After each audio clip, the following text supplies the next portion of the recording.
आज का दिन बहुत खास था। आज बहुत कुछ बदलने वाला था। ये दिन आद्या के लिए बहुत लंबा होने वाला था और शायद खास भी। सब इस समय लोकेशन पर थे और सब कुछ चेक कर रहे थे। लेकिन आज अद्रीत की नज़रों में कुछ था, कुछ बहुत खास। वो आद्या को ही देख रहा था। उसकी नज़रें ही नहीं हट रही थी आद्या से। सारा काम खत्म करते हुए उन्हें लगभग दोपहर हो चुकी थी। सब तैयार होने चले गए। पहले बॉयज गए एक एक करके, उसके बाद आद्या और दिशा। आयशा तो रेडी होकर ही आने वाली थी।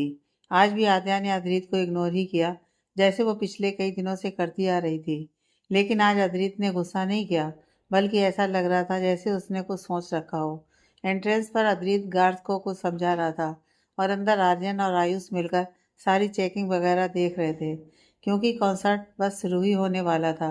मीडिया भी आई थी, उनके लिए अलग जगह थी। प्रिंसिपल भी आए थे कॉलेज के। धीरे धीरे लोग आने लगे। अंदर आद्या और दिशा रेडी हो चुके थे।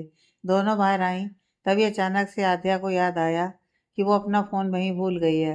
उसने दिशा को बताया तो दिशा ने उसे लेकर आने के लिए कहा। आद्या हाँ में सिर हिलाकर अंदर चली गई। दिशा बाहर खड़ी आद्या का इंतजार कर रही थी। तभी उसके पास आर्यन आया और वो उसे ऊपर नीचे तक देखते हुए बोला, ओए तुम कौन हो? ऐसे किसी को यहाँ आना अलाउड नहीं है। चलो अपना आईडी दिखाओ। दिशा ने उसकी बात सुनकर उसे एक मुक्का उसकी बाजू पर मारा और कहा, ज़्यादा बकवास की ना तो आज ये जो हैंडसम बने घूम फिर रहे हो ना, इसका हुलिया बिगाड़ दूंगी, समझे? आर्यन, ओ ओके ओके, सॉरी, मजाक कर रहा था। वैसे क्या बात है, आज तो बहुत खूबसूरत लग रही हो। दिशा, मैं पैदाइशी खूबसूरत हूँ। आर्यन, तो मुझे तुम तब क्यों नहीं मिली? दिशा, बकवास बंद करो और बताओ क्यों आए थे? आर्यन, अरे हाँ, वो अद्रीत बुला रहा है। प्रिंसिपल सर आ गए, उनका वेलकम करना है। दिशा, लेकिन आद्या? आर्यन, कहाँ है आद्या? दिशा, वो अपना फ़ोन भूल गई है, अंदर ही लेने गई है। आर्यन, तुम उसकी टेंशन मत लो, अद्रीत को भेज देंगे उसे लेने के लिए। दिशा, लेकिन अद्रीत क्या करेगा इसमें? हम ही थोड़ी देर और वेट कर लेते हैं ना उसका। आर्यन, अरे यार, तुम वहाँ चलो, प्रिंसिपल सर इंतज़ार कर रहे हैं। अच्छा थोड़ी लगता है, चलो तुम। आद्या आ जाएगी। दिशा, अच्छा ठीक है चलो, बोलकर वो उसके साथ वहां से चली गई। आर्यन ने चुपके से अद्रित को कोई मैसेज कर दिया और दिशा के साथ आगे बढ़ गया। आद्या फोन लेकर बाहर आई, तभी उसे बाहर अद्रित मिल गया, जिसे देखकर उसके कदम रुक गए। उसने उसे देखकर झट से नजरें हटा ली। लेकिन इधर अद्रित तो अपनी जगह पर जम ही गया था आद्या को देखकर। वो लगी इतनी खूबसूरत रही थी कि अद्रित की पलकें तक नहीं झपक रही थी। लेकिन जब उसने आद्या को खुद को इग्नोर करते देखा तो उसकी मुट्ठी कस गई। उसने खुद को शांत किया और अपने कदम आद्या की तरफ बढ़ाते हुए उसने आद्या के आगे अपना हाथ कर दिया। आद्या ने नजरें उठाकर उसे देखा। वो कभी उसके हाथ को देखती तो कभी उसे। आद्या, हम खुद आ जाएंगे, आप परेशान मत होइए। उसकी बात सुनकर अदित ने खुद उसका हाथ पकड़ लिया और कहा, पता है कि तुम आ सकती हो, लेकिन फिर भी चलो मेरे साथ। बोलकर वो उसे ले जाने लगा। आद्या का ध्यान तो अपने हाथ पर था, जिसे अद्रित ने पूरे हक से पकड़ रखा था। उसके दिल में अजीब सी गुदगुदी हो रही थी, आंखें नम हो चुकी थीं। वो अद्रित को देखते हुए उसके साथ चल रही थी। धीरे धीरे फैंस ने वहां अपनी जगह बना ली। अमित को दूसरे रास्ते से अंदर ले जाया गया। उस लोकेशन पर एक होटल भी था, जहां सभी रेडी हो रहे थे। वहीं से दूसरे रास्ते से अमित को बाहर स्टेज पर लेकर आना था, जिसकी जिम्मेदारी अद्रीत ने अपने गार्ड्स को दी थी। धीरे धीरे जगह पूरी तरह से भर गई। लोगों का चिल्लाना शुरू हो गया। मीडिया अपना काम कर ही रही थी। प्रिंसिपल के लिए अलग चेयर थी। कुछ देर बाद वहां की लाइट्स डिम हो गईं। सिर्फ स्टेज पर एक रोशनी थी, बाकी तो आसमान में चमक रहे तारों की रोशनी थी, जिससे वहां का माहौल बहुत ही खूबसूरत और रोमांटिक लग रहा था। फैंस की आवाज़ वहां गूंज रही थी। सब बहुत ही ज़्यादा एक्साइटेड लग रहे थे। वो लोग बेताबी से अमित का इंतजार कर रहे थे। तभी उन्हें स्टेज पर अमित गिटार और माइक के साथ दिखाई दिया। उसे देखकर सभी लोग जोर जोर से हूटिंग करने लगे, चिल्लाने लगे, पागल ही होने लगे। Amit, hello guys, thank you so much मेरे इस कॉन्सर्ट का पार्ट बनने के लिए। आप सबके बिना मैं कुछ भी नहीं हूँ। इतना प्यार देने के लिए आप सभी का शुक्रिया। अमित के कहते ही सभी तालियां बजाने लगे तो कोई चिल्लाने लगा उसका नाम लेकर। अमित ने उन्हें शांत किया। उसके बाद माइक लेकर उसने एक मुस्कुराहट के साथ गाना शुरू किया। इतनी मोहब्बत करो ना, मैं डूब ना जाऊं कहीं, जैसे ही उसने गाना शुरू किया, फैंस के चिल्लाने की आवाज़ें तेज होने लगीं। जैसे ये लाइन अमित ने गाई, अद्रित आद्या की तरफ देखने लगा, जो स्टेज पर अमित की तरफ मुस्कुराते हुए देख रही थी। अद्रित ने जब ये देखा, तो उसे अमित से जलन होने लगी, क्योंकि आद्या उसकी तरफ तो देख ही नहीं रही थी और अमित के गाने को सुनकर इतना एंजॉय कर रही थी कि अब उसे अमित से जलन होने लगी। अद्रित गाने को सुनते हुए आद्या को एकटक देखे जा रहा था। पूरे कॉन्सर्ट में अद्रित ने एक बार भी आद्या से अपनी नज़रें नहीं हटाई थी और वहीं आद्या अमित के गानों को सुनते हुए खुद को और अद्रित को अपने दिमाग में इमेजिन कर रही थी। फैंस की डिमांड खत्म ही नहीं हो रही थी। उनका मन कर रहा था कि वो बस अमित को सुनते ही जाएं, लेकिन अमित के पास इतना टाइम नहीं था। उसका टाइम खत्म हो चुका था। अमित ने गाना खत्म किया और वहां से चला गया। बाकी आगे का आर्यन और आयुष ने संभाल लिया था। कॉन्सर्ट बहुत ही अच्छे से हुआ था। किसी चीज़ की कोई कमी नहीं थी। अमित के लिए सारी चीज़ें बहुत ही अच्छे से अरेंज की गई थी, चाहे उसकी प्रोटेक्शन के लिए हो या फैंस के लिए। अमित बहुत खुश था सारी अरेंजमेंट से। सब कुछ खत्म करते हुए उन सभी को काफ़ी लेट हो गया था। आज के लिए आद्या ने स्पेशल परमिशन ली थी रुकने की, तो कोई टेंशन भी नहीं थी। सभी थक गए थे, तो वहीं होटल में चले गए खाना खाकर आराम करने। दिशा और आद्या का एक रूम था, लेकिन अभी दिशा आई नहीं थी। सिर्फ आद्या ही आई थी रूम में। जब वो रूम में आई तो वहाँ पूरा अंधेरा था। आद्या को डर लगने लगा। वो वापस जाने लगी कि उसे अपने पैरों के नीचे कुछ महसूस हुआ। उसने देखा तो गुलाब की पंखुड़ी थी। उसने अपनी नजरें उठाईं तो उसने देखा कि पूरे कमरे के फर्श पर गुलाब की पंखुड़ियाँ बिछी हुई थीं। वो धीरे से अंदर आई। उसने पूरे कमरे में अपनी नजरें दौड़ाईं। पहले तो उसे लगा कि वो किसी गलत कमरे में आ गई है शायद, लेकिन अपना सामान देखकर उसे यकीन हुआ ये उसी का कमरा है। वो चलते हुए बालकनी में आई। वो भी बहुत खूबसूरती से सजी हुई थी। बालकनी से एक साइड नीचे जाने का रास्ता था और उसी रास्ते पर फूल बिछे हुए थे। आद्या उन फूलों वाले रास्ते पर चलती जा रही थी। ये सब किसी हसीन सपने जैसा था। आद्या का दिल तेजी से धड़क रहा था। समझ ही नहीं आ रहा था कि उसे ये सब क्या है, किसने किया और किसके लिए किया है। वो उस रास्ते से नीचे आई तो उस तरफ बीच था। वही रास्ता सीधा बीच पर नीचे उतरता था। लोकेशन खुली जगह पर थी और होटल उसके थोड़ा साइड में, लेकिन बीच पर बना हुआ था। आद्या बीच पर आ गई। वहाँ लाइट्स की डेकोरेशन हो रखी थी। जाने के लिए फूलों का रास्ता बना हुआ था और वहीं आद्या की तस्वीरें लगी हुई थी, जिनमें वो बहुत क्यूट खूबसूरत लग रही थी। किसी किसी में शर्मा रही थी और किसी किसी में मुस्कुरा रही थी। आद्या तो ये सब देखकर शॉक्ड हो चुकी थी। एक डर सा उसे लग रहा था कि पता नहीं ये सब किसने किया होगा। वो तो जानती भी नहीं लोगों को। फिर वो आगे बढ़ते हुए सब कुछ देखे जा रही थी। तभी उसके कानों में एक धुन उसे सुनाई दी और वो उस धुन को सुनकर और ज़्यादा शौक, क्योंकि ये उसके फेवरेट गाने की धुन थी जो वो अक्सर सुनती थी अद्रित को याद करते हुए। लेकिन ये बात उसने किसी को नहीं बताई थी, न ही इस गाने के बारे में किसी को पता था। फिर ये गाना, वो धीरे से पीछे पलटी। तभी उसे उन लाइट्स के बीच में चेयर पर अद्रित बैठा दिखाई दिया। आद्या उसे देखकर अपनी जगह पर सन रह गई। वो लगभग सदमे में चली गई थी। जैसे जैसे उसे सब समझ आ रहा था, वैसे वैसे उसकी आंखें बड़ी होती जा रही थी। इसके साथ ही उनमें नमी भी भरने लगी। अद्रित आद्या को देखते हुए गाना गाने लगा। हमें तुमसे हुआ है प्यार, हम क्या करें, आप ही बताएं हम क्या करें। आप भी हंसी हैं, आपकी अदाएं, हम इस अदा पे क्यों ना मरें। इतना गाकर अद्रित चुप हो गया, लेकिन आद्या को तो मानो कोई होश ही नहीं था। अद्रित की आवाज़ से जैसे उसकी बॉडी के सारे तार झनझना उठे थे। कुछ कहने के लिए था ही नहीं उसके पास। और ये गाना जो वो हमेशा उसे याद करते हुए सुनती रहती थी, इस बारे में अद्रित को कैसे पता चला। अद्रित अपने गिटार को रखकर उसके पास आया और उसने उसके चेहरे को थामकर कहा, कैसा लगा। आद्या को तो होश ही नहीं था। बेचारी अभी तक संभल नहीं पाई थी इतने सारे शौक से। वो एकटक बस अद्रित को देखती रही। अद्रित ने जब उसे ऐसे देखा तो उसने उसके सिर से अपना सिर जोड़कर आंखें बंद करके कहा, आई लव यू आद्या। पता नहीं कैसे कब हो गया, लेकिन बस हो गया। जानता हूँ सोच रही होगी तुम कि ऐसे डायरेक्ट कौन बोलता है, लेकिन मैं ऐसा ही हूँ। मुझे वो लंबी लंबी बातें करनी नहीं आती और मैं अब इंतजार भी नहीं करना चाहता था। मुझे बस जल्दी से जल्दी तुम्हें अपने दिल की बात बतानी थी, तो बस बोल दिया। आद्या तो शॉक्ड रह गई। मतलब उसे तो सदमा ही लग गया ये जानकर कि अद्रित उससे प्यार करता है। उसने तो कभी सपने में भी नहीं सोचा था कि अद्रित उससे ये सब कहेगा। उसे तो लगा था कि उसका प्यार सिर्फ एक तरफा बनकर ही रह जाएगा। लेकिन ये क्या, अद्रित भी उससे प्यार करता है। यह जानकर आद्या को अंदर ही अंदर सुकून भी मिल रहा था, तो टेंशन भी हो रही थी। उसके दिमाग में आयशा और अभिषेक जी की कई बातें चलने लगीं, जिसकी वजह से उसका सुकून पल भर में चला गया। वो जो अद्रित के मुंह से आई लव यू सुनकर ठीक से खुश भी नहीं हुई थी, अभिषेक जी और आयशा की बातों से फिर दुखी हो गई। आद्या ने अद्रित की तरफ देखा तो उसकी आंखें बंद थीं। उसे ऐसे देखकर आद्या की आंखों में आंसू आ गए, लेकिन उसने किसी तरह खुद को मजबूत किया और एक गहरी सांस लेकर अद्रित के हाथों को अपने चेहरे से हटाया और दूर हो गई। अद्रित ने आंखें खोलकर उसे देखा। वो कंफ्यूजन में उसे देख रहा था। उसे समझ में नहीं आ रहा था कि आद्या दूर क्यों हुई उससे।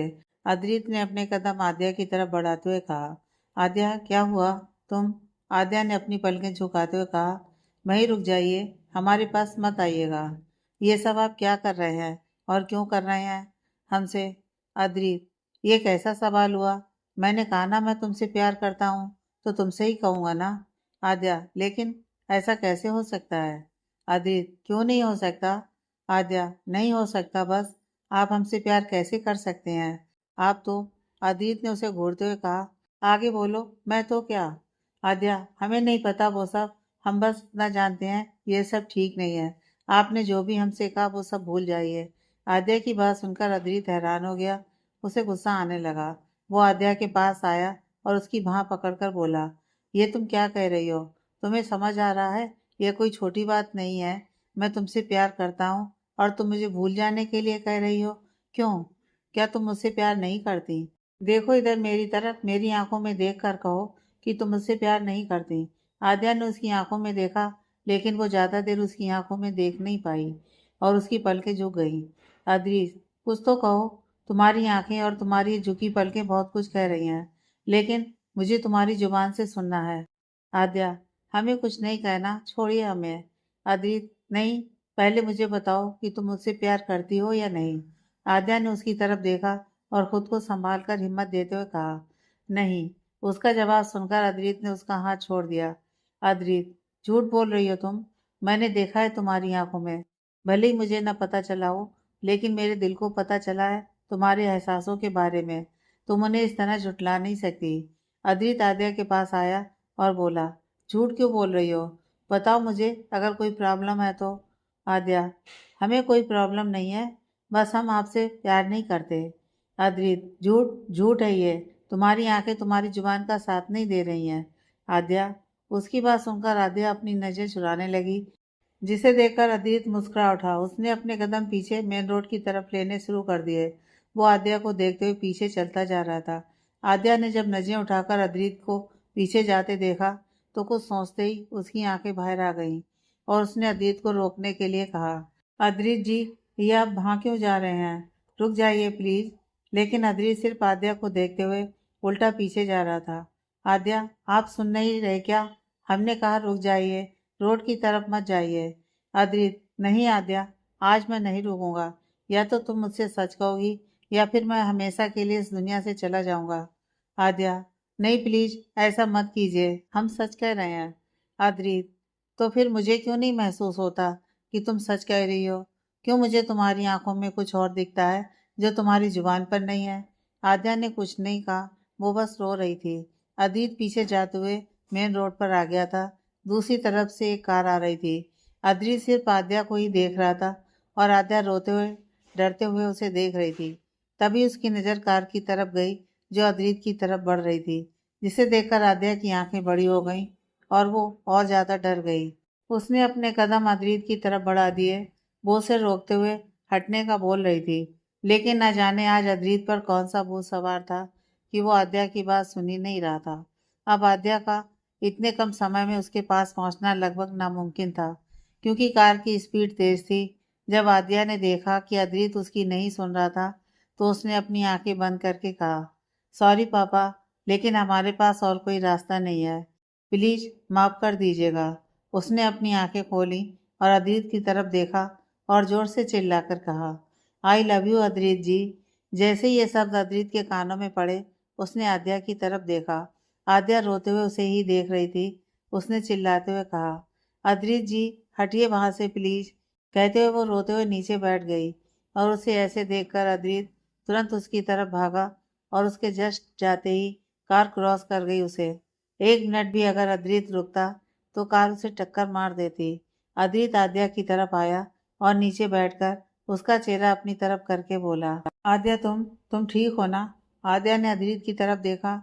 वो उसे हर जगह टच करके महसूस कर रही थी कि अद्रित सच में उसके सामने है ना, क्योंकि जब उसने अद्रित को कार के सामने देखा था, उसका लगभग दिल बाहर ही आ गया था। वो रोते हुए अद्रित के सीने से लग गई और उसके सीने से लगकर रोने लगी। अद्रित ने भी उसे संभालने के लिए उसे अपने सीने से लगा लिया। अद्रित ने उसका सिर सहलाते हुए कहा, आद्या मैं ठीक हूँ, देखो मुझे कुछ नहीं हुआ है, प्लीज रोना बंद करो प्लीज। कहते उसने उसके चेहरे को थामकर अपने सामने किया और उसकी आंखों में देखते हुए उसके आंसू पोंछे। आद्या भी अद्रित की आंखों में देख रही थी। अद्रित ने उसके आंसू साफ करके उसका माथा चूम लिया। एक सुकून की लहर आद्या की बॉडी में उतर गई, जिससे उसकी आंखें बंद हो गईं। अद्रित उसके माथे को चूमकर अलग हुआ और उसे देखने लगा। आद्या ने भी अपनी आंखें खोली और उसे देखने लगी। देखते ही देखते दोनों के होठों पर मुस्कुराहट आ गई। अद्रित ने अपना सिर आद्या के सिर से जोड़ लिया। आद्या ने भी आंखें बंद कर लीं।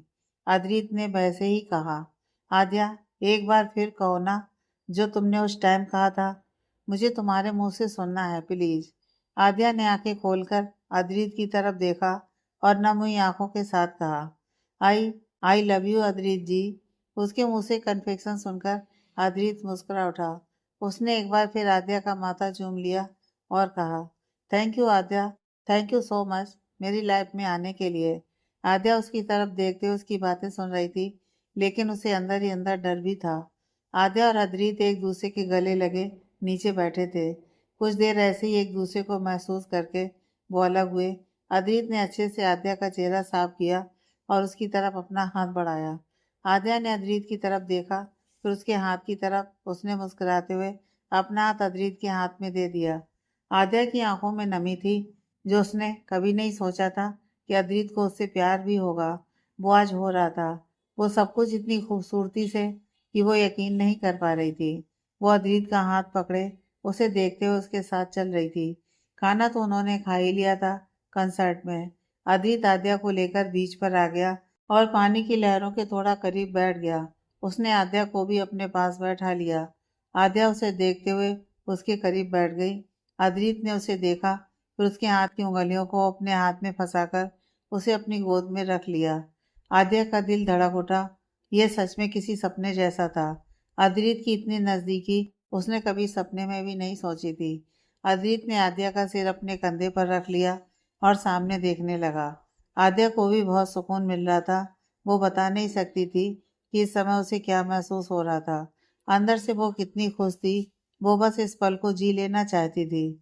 उस चांदनी रात में तारों के बीच, उस चांद के नीचे समुद्र की लहरों को महसूस करते हुए वो दोनों सुकून से एक दूसरे की बाहों में बैठे थे। आज अद्रित को भी सुकून मिला था।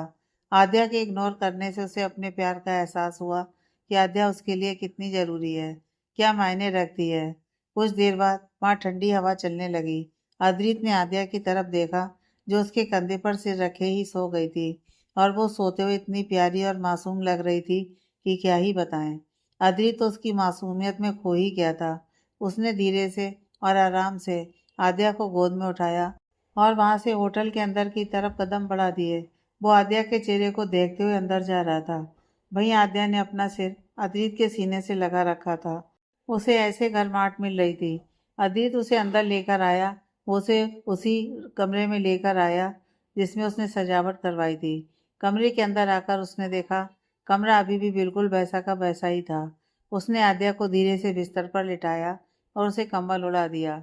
वो उसके सिर को सहलाते हुए उसे देखने लगा। फिर उसने नीचे झुककर उसके माथे को चूमा और एक नज़र उसे देखकर कमरे में धीमी बत्ती ऑन करके वो बाहर चला गया। अद्रित अपने कमरे में आया और आईने के सामने खड़े होकर अपनी घड़ी खोलने लगा। उसके जहन में अभी अभी वो पल चल रहे थे जब आद्या ने उसे आई लव यू कहा था। तब उसे कितना सुकून मिला था, ये वो बता नहीं सकता था। उसने आईने में खुद को देखते हुए कहा, मुझे यकीन नहीं होता कि मुझे प्यार हो गया है, और वो भी आद्या से।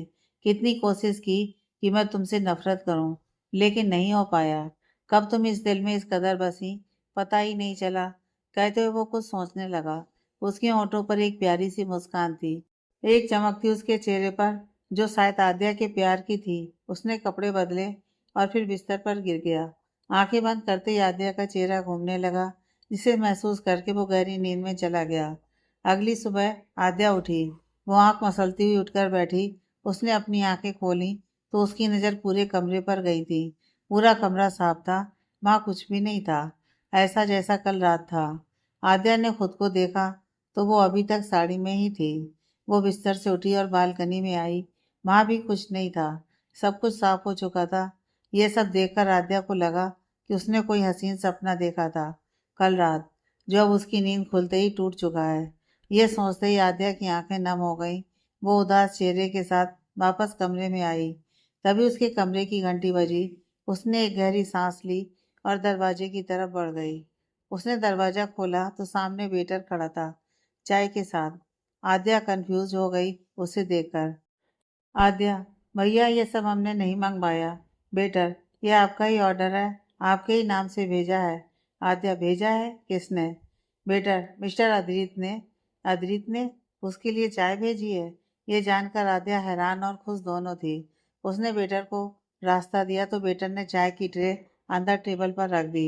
आद्या उसके जाने के बाद गेट बंद किया और मुस्कुराते हुए चाय की तरफ देखा। तभी उसका फोन बजा। वो अपने फोन के पास आई। उसने देखा तो अद्रित का कॉल था। आद्या का दिल फिर धड़कने लगा। उसने कॉल उठाया और धीरे से कहा, हेलो। दूसरी तरफ अद्रित, जो आईने के सामने खड़ा तैयार हो रहा था, उसके हाथ रुक गए और वो मुस्कुराते हुए आद्या की आवाज़ सुनने लगा। अद्रित, हेलो आद्या, सुनो। आद्या, जी। अद्रित, चाय पीकर रेडी रहो, मैं बस कुछ देर में तुम्हें मिलूंगा, फिर हम सब यहाँ से निकलेंगे। ओके? आद्या, लेकिन हम तो दिशा के साथ जाएंगे ना? अद्रित, दिशा आर्यन के साथ चली गई है और तुम मेरे साथ जाओगी। आद्या, क्या? लेकिन फिर उसकी स्कूटी, और उसने हमें बताया भी नहीं। अद्रित, उसकी स्कूटी पहुंच जाएगी, चिंता मत करो, फिलहाल तुम रेडी रहो। ओके? आद्या, जी। उसका जी सुनकर अद्रित ने मुस्कुराते हुए कॉल कट कर दिया। आद्या बेचारी सोचती ही रह गई कि क्या करना है उसे। उसने दिशा को कॉल मिलाया तो नॉट रीचेबल बता रहा था। उसने फोन बिस्तर पर रखा और एक नज़र चाय की ट्रे को देखते हुए कपड़े लेकर बाथरूम में चली गई। आद्या बिल्कुल रेडी होकर अपने रूम में बैठी थी। तभी उसके कमरे की डोरबेल बजी और उसका दिल धड़क उठा, जैसे उसके दिल को पता चल गया हो कि डोर पर अद्रित ही है। उसने जाकर दरवाज़ा खोला तो सामने अद्रित ही खड़ा था और बहुत हैंडसम लग रहा था, वाइट शर्ट ब्लैक पैंट में। हाय! आद्या की तो नजरें ही थम गई थी उसके ऊपर। आद्या भी कम नहीं लग रही थी। उसने ब्लू कलर का शरारा पहना था जिसमें वो बहुत सुंदर लग रही थी। अद्रित तो उसे ऐसी ड्रेस में देखकर बस देखता ही रह गया, क्योंकि उसने आद्या को सिर्फ अनारकली और पटियाला में ही देखा था। आद्या, अद्रित जी चलें? उसकी आवाज़ सुनकर अद्रित होश में आया और बोला, हाँ चलो। आद्या ने अपना सामान लिया और अद्रित के साथ चलने लगी। अद्रित ने उससे कहा, बैग ले लिया? आद्या उसे देखने लगी और सोचने लगी कि कल जो कुछ भी हुआ था वो सच था या महज एक सपना। वो दोनों लिफ्ट में आए। अद्रित ने लिफ्ट में आते ही आद्या का हाथ पकड़ लिया। आद्या का दिल खुशी से तेजी से धड़कने लगा। उसे अंदर से इतना अच्छा लग रहा था कि वो बता नहीं सकती थी। लिफ्ट के रुकने के बाद वो दोनों बाहर आए। तभी अद्रित ने आद्या का हाथ नहीं छोड़ा। आद्या ने आसपास देखा तो सभी उन्हें ही देख रहे थे। ये देखकर आद्या की पलकें शर्म से झुक गईं। वो लोग होटल से बाहर आए।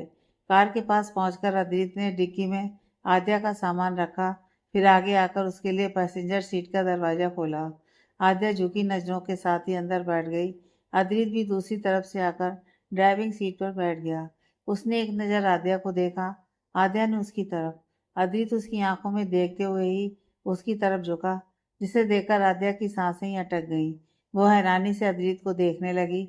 अद्रित उसके करीब झुका और उसकी साइड में हाथ डालकर सीट बेल्ट निकालते हुए बोला, रिलैक्स, ये निकाल रहा था, कहकर उसने आद्या की सीट बेल्ट लगाई।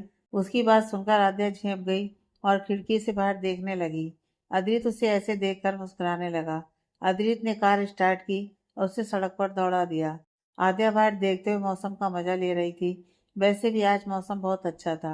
यह शायद आद्या को अच्छा लग रहा था। अद्रित कुछ नहीं बोल रहा था। वो जानता था कि आद्या थोड़ी शर्मीली है। उसे धीरे धीरे ही सब कुछ हैंडल करना होगा। एकदम से कुछ नहीं हो सकता। वो उसे अनकंफर्टेबल नहीं करना चाहता था। और वैसे भी उसे पहली बार खुद के और आद्या के बीच की एक खामोशी सुकून दे रही थी। जहाँ आद्या शर्माते हुए उसे मुंह फेर कर बैठी और वो आद्या को देखते हुए कार चला रहा था। अद्रित ने गली के बाहर आकर कार रोकी। कार से अद्रित बाहर निकला। फिर उसने आद्या की तरफ का दरवाजा खोला। आद्या अद्रित की तरफ देखते हुए बाहर निकली। उसके बाद वो अद्रित को बाय बोलकर वहां से चली गई। हालांकि जाते हुए वो बार बार पीछे मुड़कर अद्रित को ही देख रही थी। जब वो अद्रित को दिखना बंद हो गई तब अद्रित अपनी गाड़ी में बैठा और एक नज़र गली को देखकर वहां से चला गया। आद्या अपने घर के अंदर आई। देखा तो अवनी जी घर के काम कर रही थी। वो जाकर अवनी जी के पीछे से गले लग गई। अवनी जी तो चौंक गई कि हुआ क्या। लेकिन जब उन्होंने आद्या को देखा तब वो भी मुस्कुरा उठी और बोली, आ गई तुम? कितनी देर लगा दी? तुम्हारे पापा इंतजार करके चले गए। वो तो अच्छा हुआ तुमने बता दिया कि टाइम लगेगा। आद्या उनसे दूर होकर कान पकड़कर, आई एम सॉरी मम्मा। वो रात को कंसर्ट खत्म होते होते लेट हो गया तो सुबह लेट आँख खुली। उसकी वजह से लेट हो गए। अवनी जी, अच्छा कोई बात नहीं। वैसे दिशा आई होगी ना तुम्हें छोड़ने? उसे अंदर नहीं बुलाया? वो भी तो थक गई होगी। उनकी बात सुनकर आद्या चुप हो गई। अब वो उन्हें कैसे बताए कि उसे छोड़ने दिशा नहीं आई थी, अद्रित आया था। लेकिन कुछ तो कहना था और झूठ बोलते उसे अच्छा नहीं लग रहा था। आद्या, नहीं मम्मा, दिशा नहीं आई थी। वो उसे कुछ काम था तो वो अपने घर चली गई थी। अवनी जी, अच्छा अच्छा कोई बात नहीं। चलो तुम आराम कर लो या नाश्ता करोगे? कुछ खाया है? आद्या, नहीं खाया। आपके साथ खाना है। अवनी जी उसकी बात पर मुस्कुरा दी। उन्होंने आद्या के गाल पर हाथ रखते हुए कहा, ठीक है तुम सामान रख कर आओ, तब तक मैं लगाती हूँ खाना, साथ में खाएंगे। आद्या मुस्कुराते हुए हाँ में सिर हिलाकर ऊपर अपने कमरे में चली गई। आद्या अपने कमरे में आई। उसने अपना सामान साइड में रखा और आईने के सामने जाकर खड़ी हो गई। वो खुद को देख रही थी। आज आईने में देखते हुए वो खुद को बहुत खूबसूरत महसूस कर रही थी। शर्म से लाल हुए गाल, होठों पर बड़ी सी मुस्कुराहट, ओह, वो तो जैसे उसके चेहरे के नूर को और ज्यादा बढ़ाने का काम कर रहे थे। आज उसका मन कर रहा था कि वो बस इसी तरह खुद को आईने में निहारती रहे और निहारते हुए अद्रित के बारे में सोचकर शर्माती रहे। खुद को देखते हुए उसके दिमाग में कल रात जो हुआ वो सब किसी रील की तरह चलने लगा। तभी उसके दिमाग में कुछ आया और वो बोली, अद्रित जी को वो गाना कैसे पता चला? उन्होंने वही गाना कैसे गाया जो हम हमेशा सुनते हैं? और अगर वो हमसे प्यार करते हैं तो फिर आयशा जी ने ऐसा क्यों कहा कि उनकी और अद्रित जी की शादी हो रही है? वो सोच ही रही थी, लेकिन सवालों के जवाब उसे मिल ही नहीं पा रहे थे। आयशा की कई बात उसके दिमाग में बैठ चुकी थी और वो शायद कल अद्रित से कह भी देती, लेकिन बाद में जो सिचुएशन हुई उसमें उसने इतना ध्यान नहीं दिया और वो कुछ सोच समझ भी नहीं पाई। तो पूछना तो बहुत दूर की बात है, लेकिन अभी तो उसके दिमाग में यही सब चल रहा था। आयशा की बात आते ही जो खुशी, जो चमक आद्या के चेहरे पर थी वो मुरझा गई। वो अभी कुछ सोच समझ नहीं पा रही थी, लेकिन फिर उसने समझदारी से काम लिया और जो अद्रित ने कहा था उसके ऊपर ध्यान दिया और आयशा की बातों को साइड में रख दिया। कुछ देर बाद वो नीचे अवनी जी के पास चली गई। अवनी जी उससे कल के कॉन्सर्ट के बारे में पूछ रही थी और वो खुशी खुशी उन्हें सब बता रही थी। अवनी जी उसे खुश देखकर खुश थी। इसी तरह आज का दिन तो आद्या का आराम करने में ही चला गया। कॉन्सर्ट वाले प्रोजेक्ट के रिजल्ट अभी कुछ दिन में अनाउंस होंगे, जब सभी के कॉन्सर्ट को देख लिया जाएगा। सभी की डेट आगे पीछे ही थी। कल कार्तिक के ग्रुप का था। इधर अद्रित आज ऑफिस गया था। उसने आराम नहीं किया था क्योंकि उसका काम ही उसका आराम था। वो ऑफिस में बैठा मुस्कुराया जा रहा था। उसकी आंखों के सामने आद्या का पलके झुकाना, उसका शर्माना, उसकी हंसी, उसकी मासूमियत, सब कुछ घूम रहा था, जिससे वो खुद को आद्या में खोने से रोक नहीं पा रहा था। लेकिन काम भी जरूरी था, तो उसने कुछ देर के लिए अपना ध्यान आद्या से हटाया और काम किया। फिर जब वो फ्री हुआ तो बस फिर उसके दिमाग के ख्याल उसके ऊपर हावी हो गए। रात को आद्या जब अपने कमरे में आई तो उसने अपना फ़ोन देखा तो किसी अननोन नंबर से मैसेज आया था। उसने खोल कर देखा तो उसमें लिखा था, हे आद्या, मैं कार्तिक, कैसी हो? सॉरी ऐसे अचानक मैसेज करने के लिए। एक्चुअली तुम्हें तो पता ही होगा, कल मेरे ग्रुप का कॉन्सर्ट है जो हमने अरेंज किया है, तो मैं चाहता हूँ कि उसमें तुम भी आओ। मुझे अच्छा लगेगा अगर तुम आओगी तो। प्लीज़। आद्या कार्तिक के मैसेज को पढ़कर परेशान हो गई। ऐसा नहीं था कि वो जा नहीं सकती थी, बस उसे अजीब लग रहा था। और फिर वो थक भी चुकी थी। उसे जाने का कोई मन नहीं था, लेकिन उसे बहाना नहीं मिल रहा था कि वो क्या बोले। उसने सोचा कि वो इस बारे में दिशा से बात करेगी और उसके बाद डिसाइड करेगी कि क्या करना है। उसने दिशा का नंबर लगाया था। थोड़ी देर रिंग जाने के बाद दिशा ने फ़ोन उठाया। आद्या। हेलो दिशा। दिशा। हाँ आद्या बोल। आद्या कहाँ हो तुम? दिशा उसका सवाल सुनकर हड़बड़ा गई। उसने खुद को संभालते हुए कहा, घर घर में हूँ मैं, और कहाँ होंगी। आद्या अच्छा, लेकिन लग तो नहीं रहा। तुम्हारे पीछे से आवाज़ें कैसी आ रही हैं? दिशा अरे वो घर पर मैं टीवी देख रही हूँ ना, इसलिए उसकी आवाज़ आ रही होंगी। आद्या इतनी रात को टीवी, और टीवी में गाड़ी के हॉर्न की आवाज़ कैसे? दिशा तूने मुझे फ़ोन इन्वेस्टिगेशन करने के लिए किया है क्या? आद्या नहीं, हम तो बस पूछ रहे थे। दिशा मैंने बताया तो, मैं घर ही हूँ मेरी जान, और टीवी देख रही थी, इसलिए तुझे ऐसा लगा। आद्या अच्छा ठीक है, हमें ना तुम्हें कुछ बताना था। दिशा हाँ बता। आद्या वो अभी हमारे पास कार्तिक जी का मैसेज आया है, और उन्होंने कहते उसने सब कुछ दिशा को बता दिया। दिशा ओह अच्छा, ऐसा है क्या? तेरा क्या मन है? आद्या हमें कुछ समझ में नहीं आ रहा है, इसलिए तो तुम्हें फ़ोन किया। दिशा अच्छा अच्छा सुन, मैं तुझे थोड़ी देर में सोचकर बताती हूँ, ठीक है? आद्या अच्छा ठीक है दिशा। बोलकर दिशा ने कॉल कट कर दिया और अपनी साइड में देखा, जहाँ आर्यन बैठा था ड्राइविंग सीट पर। दिशा तुम बताओ क्या करें? आर्यन ने कोई जवाब नहीं दिया, बस वो किसी को फ़ोन लगाने लगा। तो दिशा चिढ़ गई। कुछ देर बाद जब कॉल उठाया तो आर्यन ने कहा, हेलो अद्रीत। अद्रीत का नाम सुनकर दिशा ने हैरानी से उसकी तरफ देखा। आर्यन ने भी उसकी तरफ देखा और एक आंख उसकी तरफ मार दी। दिशा उसे देखकर नामे से हिलाकर बोली, पागल कहीं का, पता नहीं क्या चलता रहता है इसके दिमाग में। इधर आर्यन अद्रीत से बात कर रहा था। उसने सब कुछ बता दिया, जो भी उसने सुना था। क्योंकि दिशा का फ़ोन स्पीकर पर था, तो आर्यन ने भी आद्या की बातें सुनी, इसलिए उसने वैसे ही अद्रीत को बता दिया, लेकिन उसी के साथ थोड़ा मसाला ऐड कर दिया। मतलब एक दो बातें और ऐड कर दी। आर्यन मैं क्या कहता हूँ अद्रीत, हमें भी चलना चाहिए। उस कार्तिक का कोई भरोसा नहीं, उसने हमें इनवाइट नहीं किया। इनफैक्ट कॉलेज से किसी को भी नहीं, सिर्फ आद्या को। तो सोच, मुझे तो कुछ गड़बड़ लग रही है। दिशा आर्यन की बातें सुनकर मुंह फाड़े उसे देखने लगी। वो सोच रही थी कि ये कितना बड़ा झूठा है और कितना एक्स्ट्रा बोल रहा है। दूसरी तरफ अद्रीत को सारी बातें सुनकर गुस्सा आ गया। सबसे ज्यादा गुस्सा उसे इस बात पर आया कि आद्या ने उसे कॉल नहीं किया, दिशा को कॉल किया। कहीं ना कहीं ये बात उसे हर्ट कर गई थी, और इसी वजह से उसे अब गुस्सा आ रहा था। और दूसरा उसे कार्तिक पर गुस्सा आ रहा था कि उसकी हिम्मत कैसे हुई आद्या को मैसेज करने की। ऊपर से उसने उसे इनवाइट भी किया, और अब आर्यन की बातें उसके गुस्से को सिर्फ बढ़ा रही थी, और कुछ नहीं। कुछ देर बात करने के बाद आर्यन ने कॉल कट किया और हंसने लगा। दिशा उसे ऐसे देख रही थी जैसे किसी पागल को देख रही हो। दिशा तुम पागल हो क्या? उसकी बात सुनकर आर्यन अचानक ही रुका और उसके करीब आकर उसके बालों को कान के पीछे करके बोला, हाँ तुम्हारे प्यार में।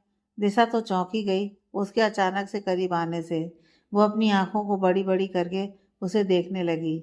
आर्यन उसे देखकर फिर हंसा। आर्यन देखो कैसी लग रही हो, जैसे किसी ने शौक दे दिया हो। दिशा चिढ़ते हुए, तुम किसी शौक से कम हो क्या? आर्यन ऐसा नहीं बोलते बेबी, मैं तुम्हारा प्यार हूं ना। दिशा ने उसकी तरफ देखकर मुंह बनाया, फिर खुद ही हंसकर बोली, कुछ नहीं हो सकता तुम्हारा। आर्यन अरे ऐसा नहीं है, अगर तुम चाहो तो बहुत कुछ हो सकता है। दिशा बेशरम आदमी। आर्यन अरे बेशरम क्या, मैं तो बोल रहा था कि तुम चाहो तो हम अभी लॉन्ग ड्राइव पर जा सकते हैं, या फिर यहाँ बैठे बैठे बातें कर सकते हैं। मेरा तो यही मतलब था। वैसे तुम्हें क्या लगा था जो तुमने मुझे बेशरम बोल दिया? बताओ बताओ। दिशा कुछ नहीं। आर्यन कुछ नहीं? अरे ऐसे कैसे कुछ नहीं?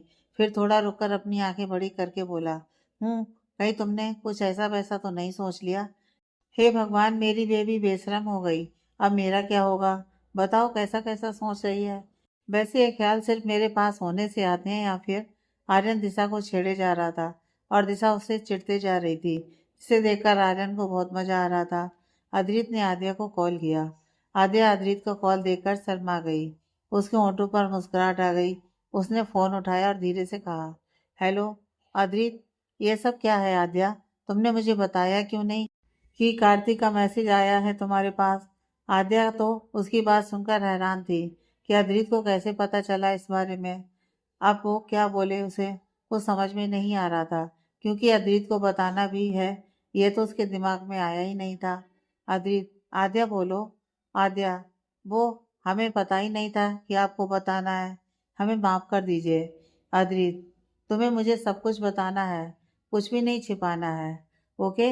आद्या, जी, तो अब हमें जाना चाहिए या नहीं?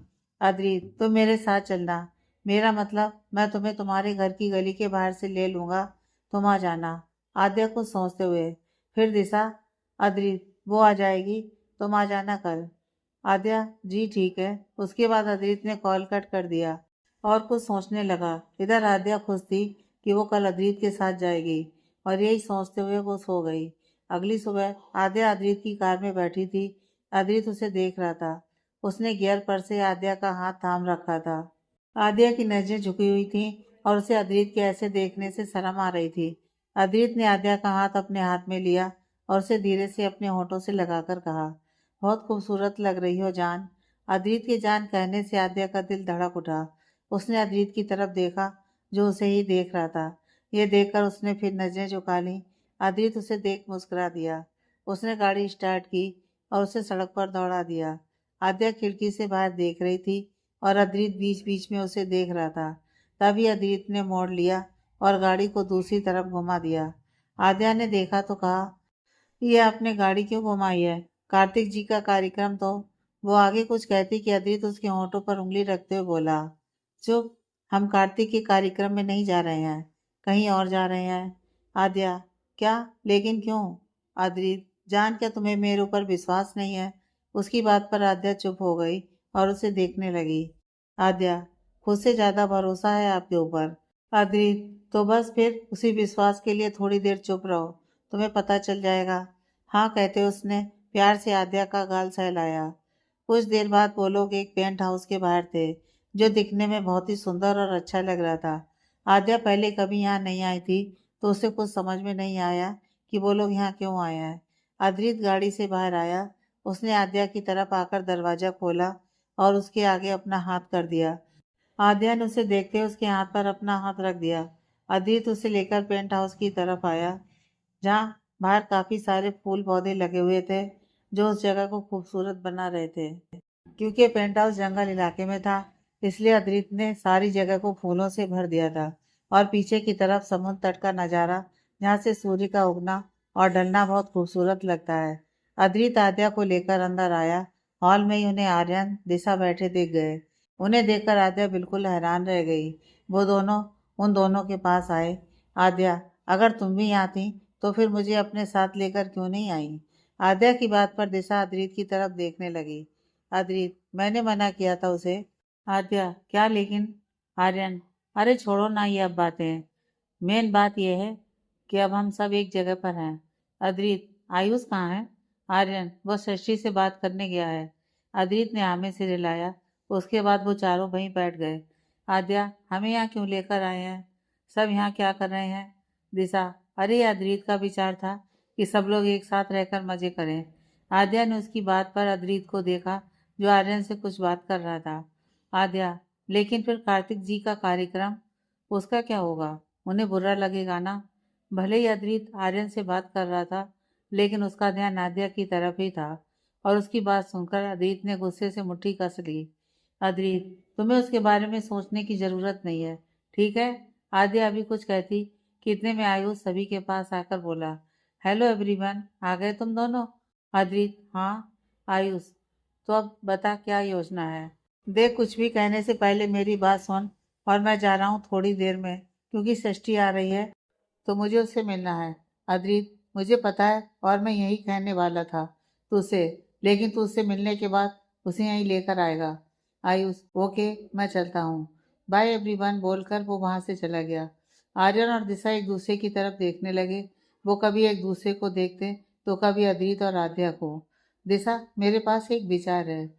क्योंकि हम सब कल तक यहीं हैं, तो क्यों ना दिन और रात को रोचक बनाए। आद्या, मतलब? और कल तक यहीं हैं क्यों? हम नहीं रुक पाएंगे।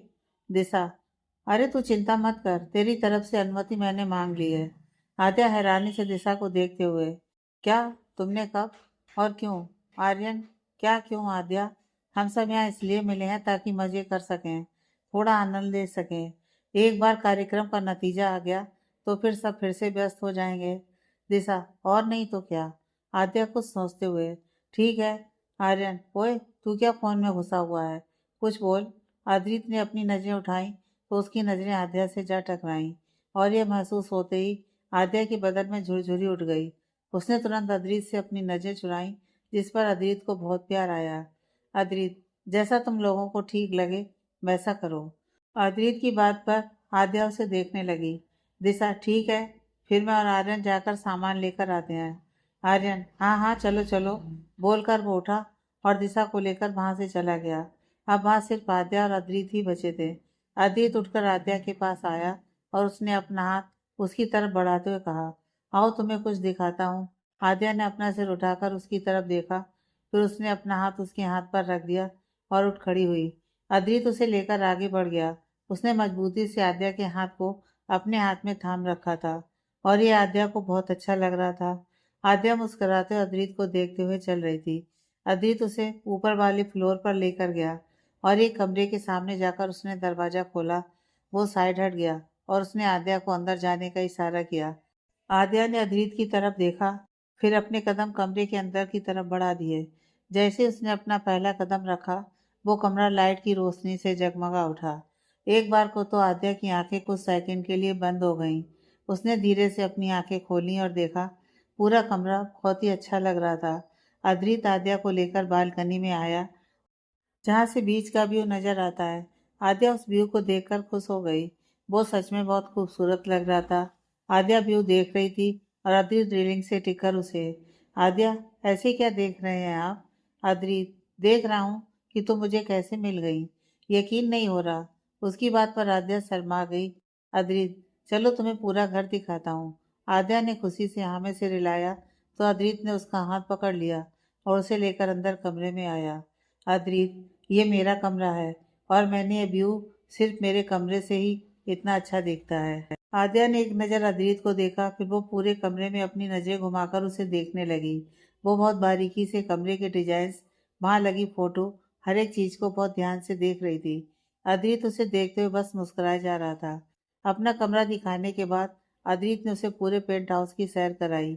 वहां से हर एक कॉर्नर उसे रूबरू करवाया और ये करते उसे बहुत मजा आ रहा था। बिल्कुल किसी छोटे बच्चे की तरह वो अपनी हर चीज को बड़ी खुशी से आद्या के सामने एक्सप्लेन करके बता रहा था। वहीं आद्या उसके चेहरे पर यह खुशी देखकर बहुत खुश थी। वो लोग वापस नीचे आए। इतने में आर्यन और दिशा भी आ चुके थे। आयुष भी आया था उनके साथ। वो लोग अंदर आए। अभी वो लोग कुछ कहते कि एक लड़की आयुष के पीछे से निकलकर आई और सीधा अद्रित की तरफ दौड़ी। वो अद्रित के गले में अपनी बाहें डालकर लगभग लटक गई। बाकी सबने उसकी इस हरकत को देखते हुए अपना सिर पीट लिया, सिवाय आद्या को छोड़कर। उसे जलन हो रही थी उस लड़की को अद्रित के ऐसे गले लगने से। आर्यन, ये नहीं सुधरेगी। तूने इसे कुछ सिखाया नहीं क्या? आयुष, अरे मैं क्या सिखाऊं, और मैं कोई इसकी मम्मा या पापा हूँ क्या जो मैं इसे सिखाऊंगा? आर्यन, क्यों, घंटों बातें तो करता है। क्या बात करते हो तुम लोग ऐसा, आखिर? हाँ। आयुष, अरे चुप कर, मैंने कभी तुझसे पूछा है कि तू जब दिशा से मिलता है तो क्या करता है? आर्यन, तो पूछ ले, किसने मना किया है? कहते हुए हंसने लगा। आयुष, बेशरम। आर्यन, इसमें बेशरम जैसा क्या है, हम तो सिर्फ बातें करते हैं। आयुष, तू?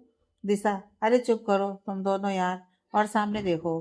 दिशा के कहने पर उन दोनों ने सामने देखा, लेकिन उन्हें कुछ समझ नहीं आया, तो उन्होंने वापस दिशा की तरफ देखा।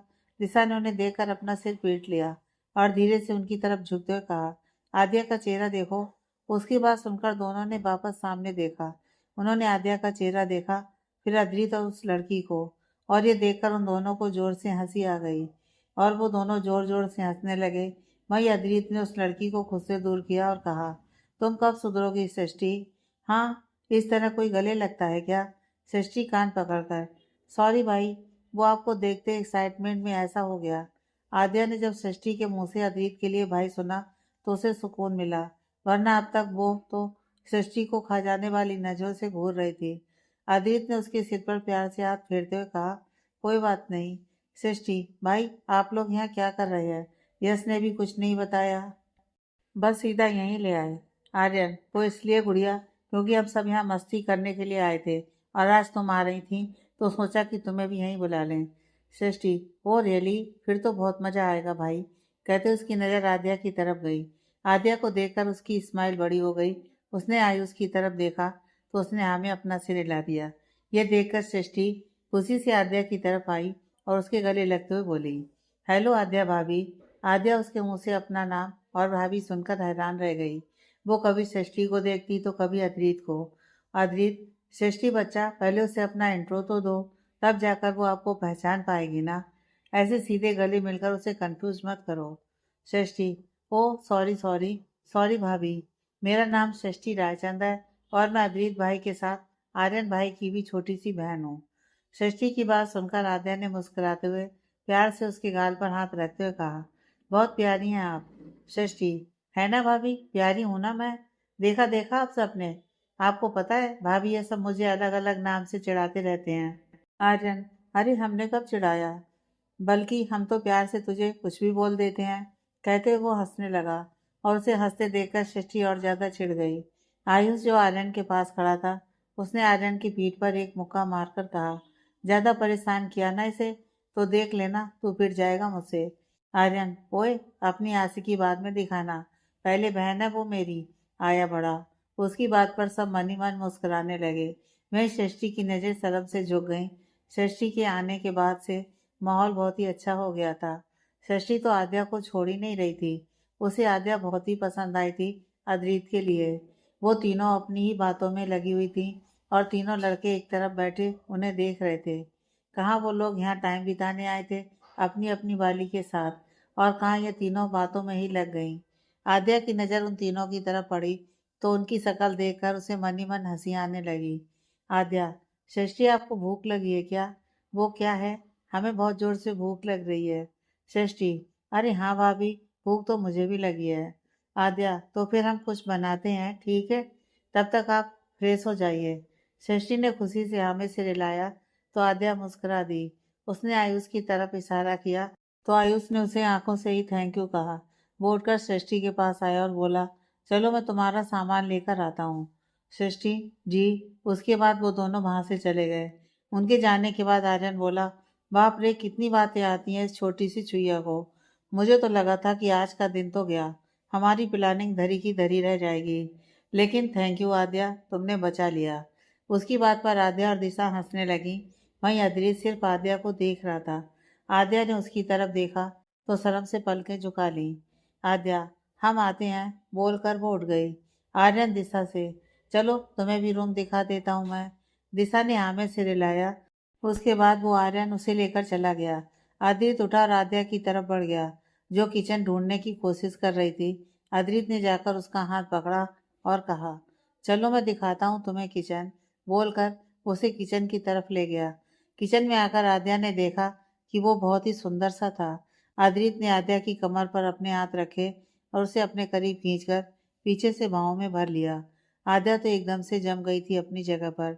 अद्रित ने उसके कंधे पर सिर रखते हुए कहा, यहाँ मैं तुम्हें मेरे साथ टाइम स्पेंड करने के लिए लेकर आया था और तुमने मुझे ही इग्नोर कर दिया जान। आद्या उसकी बात सुनकर होश में आई। आद्या, नहीं, वो सृष्टि हमसे बात कर रही थी तो। अद्रित, तो क्या तुम उसके आगे मुझे भूल जाओगी? आद्या, नहीं, कभी नहीं। अद्रित ने आद्या को घुमाकर अपने सामने किया और उसका चेहरा अपने हाथों में भर के कहा, मजाक कर रहा हूँ, इतना सीरियस मत हो। लेकिन हाँ, जो टाइम मेरा है वो बस मेरा है, उसमें मैं किसी को भी हमारे बीच नहीं आने दूंगा, ओके? बोलकर उसने आद्या के सिर से अपना सिर जोड़ लिया। आद्या के मन में खुशी की लहर उठ रही थी। उसका दिल तेजी से धड़क रहा था। एक गुदगुदी सी हो रही थी उसे अपने अंदर। यह एहसास कि अद्रित का उसके इतना करीब होना, सब कुछ उसे बहुत अच्छा लग रहा था। उसने सुकून से अपनी आंखें बंद कर लीं। वो दोनों कुछ देर ऐसे ही रहे। तभी किसी के खांसने की और हंसने की आवाज़ उन्हें सुनाई दी, जिससे दोनों ने अपनी आंखें खोलीं और सामने देखा तो दरवाजे पर दिशा और सृष्टि खड़ी थी। उन्हें देखकर आद्या शर्मा गई। उसने अपना चेहरा झुका लिया। वहीं अद्रित को कोई फर्क नहीं पड़ा। वो तो ऐसे खड़ा था जैसे कुछ हुआ ही नहीं। उसने एक नज़र आद्या को देखा, फिर दिशा और सृष्टि को घूरने लगा। उसके घूरने से दोनों की हंसी गायब हो गई। अद्रित उन्हें घूरते हुए वहां से निकल गया। उसके जाने के बाद दोनों ने चैन की सांस ली, फिर एक दूसरे को देखकर हंसने लगी। वो दोनों आद्या के पास आईं। बेचारी का शर्म से चेहरा लाल हो चुका था। सृष्टि, ओ भाभी, आप कितनी क्यूट हो यार, और शर्माते हुए तो और भी प्यारी लग रही हो। सृष्टि की बात पर आद्या को और ज्यादा शर्म आने लगी। दिशा ने तो कहा, चलो अब ज्यादा परेशान नहीं करते हैं तुम्हें, हम तेरी मदद करने आए थे। सबको भूख लग रही है, अभी खाना खाते हैं, फिर रात को बॉन फायर पार्टी है, उसमें गेम खेलेंगे। सृष्टि, वाह दिशा भाभी, बॉन फायर पार्टी। सृष्टि का दिशा को भाभी कहना सुनकर आद्या ने उसकी तरफ देखा। वहीं दिशा घबरा गई। उसने भी आद्या की तरफ देखा, जो उसे घूर रही थी। यह देखकर दिशा हड़बड़ा गई। उसने सृष्टि से कहा, अरे सृष्टि, मैं आपकी भाभी नहीं हूँ। बोलकर वो सृष्टि को इशारा करने लगी, जिसे समझकर सृष्टि ने कहा, हाँ मैं समझ गई, मेरा मतलब है सॉरी दी। वो क्या है कि मुझे आप आर्यन भाई के लिए बहुत अच्छी लगी थी और मैं आपको ही भाभी बनाना चाहती थी, लेकिन मुझे पता चला कि आप दोनों बहुत लड़ते रहते हो, तो भाभी कैसे बनोगे फिर आप। दिशा, ओ हाँ, सही कह रही हो तुम। बोलकर दिशा ने एक गहरी सांस ली, फिर आद्या को देखकर कहा, चल ना, खाना बनाते हैं, भूख लग रही है। आद्या उसे तिरछी नजरों से देखने लगी, लेकिन फिर उसने अपना सिर झटका और काम में लग गई। बाहर वो तीनों बैठे काम की बात कर रहे थे। मतलब माहौल पूरा फैमिली टाइप बन चुका था और उसमें जान डालने सृष्टि भी आ चुकी थी। कुछ देर बाद खाना बन गया। उन तीनों ने मिलकर उसे डाइनिंग टेबल पर लगाया। लड़के भी वहीं आ गए। दिशा आर्यन के पास बैठ गई, सृष्टि आई उसके पास और आद्या को अद्रित ने अपने पास बिठा लिया। सबने खाना सर्व किया और खाने लगे। अद्रित ने आद्या का एक हाथ पकड़ रखा था और दूसरे से वो खा रहा था। यह तो अच्छा था कि आद्या लेफ्टी थी, वरना वो कैसे खाती अपना खाना। लेकिन अद्रित के इस तरह हाथ पकड़कर बैठने से उसकी धड़कनें जरूर बढ़ी हुई थी, जिन्हें कंट्रोल करके वो बहुत मुश्किल से खाना खा रही थी। लड़कियों ने खाना काफ़ी अच्छा बनाया था। लड़के तो तारीफ करते रह गए। हाँ, वो अलग बात थी कि अद्रित सिर्फ खा रहा था, कुछ बोल नहीं रहा था। लेकिन आद्या समझ चुकी थी उसकी चुप्पी के पीछे उसकी तारीफ को, और वो इसी में खुश थी। सभी ने खाना खत्म किया। उसके बाद सबने सोचा कि क्यों ना बाहर घूमने चलें। अब लड़कियां हों और घूमने के नाम पर उनके दिमाग में खरीदारी का आइडिया ना आए, ऐसा कभी हो सकता है क्या। तो बस फिर उन्होंने बोल दिया कि उन्हें खरीदारी पर जाना है। आयुष तो मान गया, उसे तो सृष्टि के साथ समय बिताना था। बस कैसे भी कहीं भी बिताए वो। आर्यन ने थोड़े मुंह बनाए, लेकिन आखिर में वो भी दिशा के आगे हार मान गया। अद्रित ने तो कुछ कहा ही नहीं, बस आद्या का हाथ पकड़ा और ले गया बाहर। बाकी सब तो उसे देखते ही रह गए। चारों ने एक दूसरे की तरफ देखा, फिर एक गहरी सांस लेकर वो भी बाहर की तरफ चल दिए। चारों अलग अलग गाड़ी से जा रहे थे। वो सब अपनी अपनी गाड़ी में बैठे और निकल गए। अद्रित ने आद्या का हाथ पकड़ रखा था। ऐसा लग रहा था जैसे आज तो वो उसे बस अपनी नजरों के सामने रखना चाहता हो, कभी उसका हाथ ना छोड़ना चाहता हो। वहीं आद्या को अच्छा भी लग रहा था, साथ ही शर्म भी आ रही थी। गाड़ी में हल्का हल्का गाना बज रहा था, वो भी वही आद्या का प्रिय, जो वो अक्सर अद्रित को याद करके सुनती थी। उसे सुनकर आद्या को अद्रित का उसे इसी गाने को गाकर प्रपोज करना याद आ गया। उसने अपना सिर घुमाकर अद्रित की तरफ देखा और पूछा, अद्रित जी। अद्रित ने उसकी आवाज पर उसकी तरफ देखा और कहा, हाँ जान, हाय। उसका आद्या को जान कहना ही आद्या की बोलती बंद कर देता था। आद्या, कुछ पूछें आपसे। अद्रित, जान, तुम्हें कुछ भी पूछने के लिए अनुमति लेने की जरूरत नहीं है। पूछो, क्या पूछना है। आद्या, वो कार्यक्रम वाले दिन जब आपने हमसे अपने दिल की बात कही थी, तब आपने यही गाना गाया था। आपने यही क्यों गाया। अदित उसकी तरफ देखने लगा। इस समय वो बहुत प्यारी लग रही थी। अदित ने मुस्कुराते उसकी तरफ देखकर कहा, क्योंकि मुझे पता है वो तुम्हारा प्रिय गाना है। आद्या उसकी बात सुनकर हैरान रह गई। आद्या, लेकिन आपको कैसे पता है। अदित, मैंने एक बार तुम्हें गुनगुनाते हुए देखा था और शायद एक बार सुनते हुए भी। मुझे नहीं पता ये तुम्हारा इतना प्रिय क्यों है। क्या इसके पीछे कोई कारण है। आद्या अद्रित को देखते हुए मन में, आप ही तो हैं इसका कारण। आपकी वजह से आपको याद करके ही तो ये गाना सुनते थे हम, लेकिन आपसे ये कहने की हिम्मत नहीं थी हमारे अंदर। अद्रित, जान कहाँ खो गई? आद्या, हाँ कहीं नहीं। अद्रित, तो बताओ कोई खास कारण इसी गाने को सुनने का? आद्या, नहीं बस ऐसे ही पसंद है हमें वो। अद्रित, ओह ठीक। कुछ देर में वो लोग बाजार के सामने थे। अद्रित गाड़ी से बाहर आया और दूसरी तरफ आकर उसने द्वार खोलकर उसे बाहर आने का इशारा किया। आद्या बाहर आई। वो दोनों आगे बढ़े। देखा तो आयुष, सृष्टि और दिशा आर्यन वहीं खड़े थे। उन दोनों के आने के बाद वो सभी बाजार के अंदर चले गए। वो काफी बड़ा बाजार था। महंगे के साथ साथ वो थोड़ा साधारण बजट वाला भी था, तो आद्या अच्छे से अपने लिए खरीदारी कर सकती थी। सबसे पहले वो लोग महिलाओं के विभाग में गए। वहां जाकर लड़कियां अपने लिए कपड़े देखने लगीं। हालांकि आद्या कभी कपड़ा देखती तो कभी अद्रित को, क्योंकि उसे अद्रित की पसंद से खरीदारी करनी थी। वहीं दिशा अपनी पसंद देख रही थी और आर्यन उसे अपनी पसंद बता रहा था, और इसी वजह से दोनों में बहस छिड़ी हुई थी। सृष्टि तो जो भी पसंद कर रही थी, आयुष बस हाँ बोले जा रहा था। आद्या खरीदारी में काफी उलझ जाती थी। उसे जल्दी से कुछ समझ में नहीं आता था। उसे चाहिए था या तो कोई हो जो उसके साथ हो और उसे बता सके कि क्या लेना सही है और क्या नहीं। कोई उसका उलझन दूर करने वाला होना चाहिए, क्योंकि वो अक्सर अपने लिए खरीदारी करते समय उलझ जाती थी। और ये चीज़ दिशा और आद्या के घर वालों को समझ नहीं आती कि जब वो दूसरों के लिए अच्छा चुन सकती है तो खुद के लिए कैसे उलझ जाती है। वो हर एक कपड़े को जो भी उसे पसंद आ रहा था उसे अजीत को दिखा रही थी। अब अद्रित को तो वो हर कपड़े में पसंद आती है। उसने आद्या की मदद करते हुए उसके लिए अपनी पसंद और आद्या के हिसाब से कपड़ा चुना, और जो भी वो चुन रहा था वो आद्या को भी पसंद आ रहा था, जिससे वो मुस्कुरा रही थी। उसके बाद वो लोग पुरुष विभाग में भी गए और वहां पर भी यही दृश्य चल रहा था, दिशा और आर्यन के बीच में।